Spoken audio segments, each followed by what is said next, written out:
I have to say that my very favorite tool is Twitter, and I'm a huge advocate of Twitter as a tool for people to get their message across.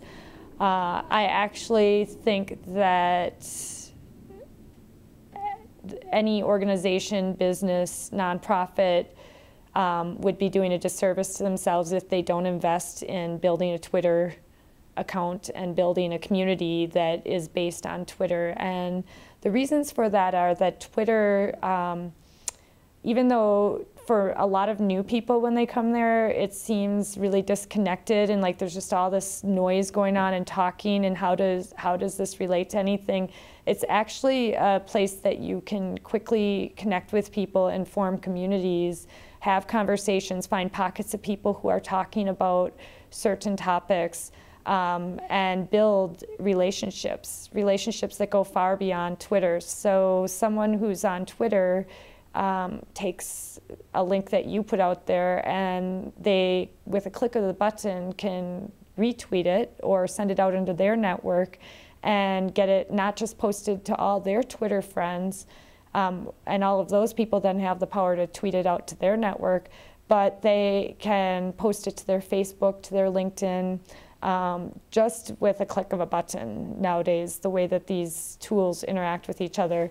And Facebook is a great place where you build a community. The community is very contained, so if you have a fan page and you have 400 people on that fan page, then those 400 people are the people that you are having a conversation with. The chances that they are going to take something you say on Facebook and then deliver it out back into like a Twitter or some other social media place is probably pretty slim.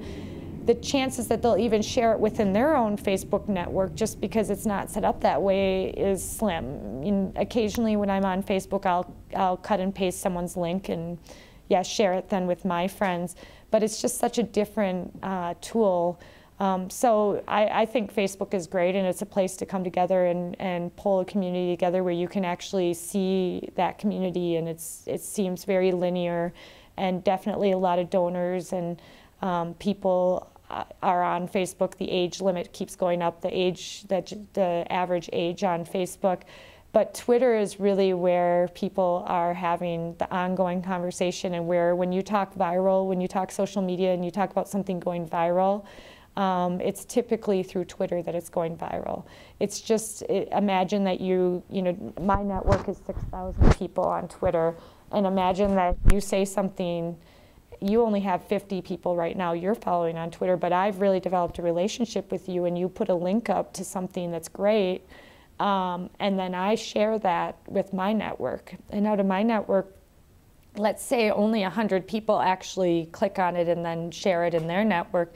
That's still 100 people who are passing it into their networks, and every one of those people has a certain following and have built certain relationships. And so one little link can get sent out further and further and further, get put into emails, get sent onto people's Facebook pages, onto LinkedIn, all of that.